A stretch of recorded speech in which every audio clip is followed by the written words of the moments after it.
تو سب سے پہلی مخلوق کون سی ہے؟ ذات مصطفیٰ۔ سب سے پہلی مخلوق کون سی ہے؟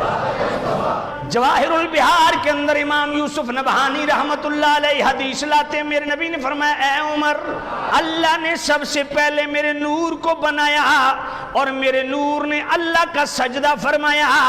700 سال تک اللہ کو میرے نور نے سجدہ کیا اور یہ سب سے پہلا سجدہ تھا۔ یا عمر اتدری من انا، اے عمر تو جانتا ہے میں کون ہوں؟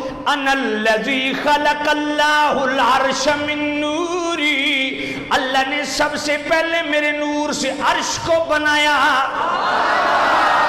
والکرسی من نوری، اللہ نے میرے نور سے کرسی کو بنایا۔ والعقل من نوری، اللہ نے عقل کو میرے نور سے بنایا۔ واللوح والقلم من نوری، اللہ نے لوح و قلم کو میرے نور سے بنایا۔ والشمس والقمر ونور الابصار من نوری، اے عمر اللہ نے شمس و قمر کو بھی میرے نور سے بنایا اور تمہاری آنکھ کے نور کو میرے نور سے بنایا۔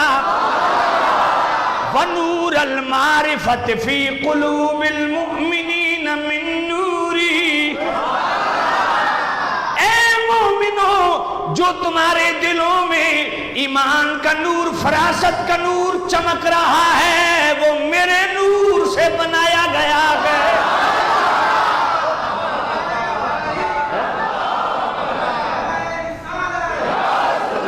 مسند عبد الرزاق کے اندر یہ حدیث موجود ہے، جس کو دیوبند کے اتنے بڑے امام اشرف علی تھانوی نشر الطیب پہلی فصل نور محمدی کے بیان کے ٹائٹل سے، اس میں پہلی حدیث یہی لئی، میرے نبی نے فرمایا یا جابر ان اللہ تعالی خلق قبل الاشیاء نور نبیک من نورہی، اے جابر اللہ نے سب سے پہلے تیرے نبی کے نور کو اپنے نور کے فیضان سے بنایا۔ یہ نور سے یاد رکھنا، نور سے کٹ کے نیا حصہ نہیں، اللہ کے نور سے کٹ کے نہیں، اللہ کے نور کا فیضان۔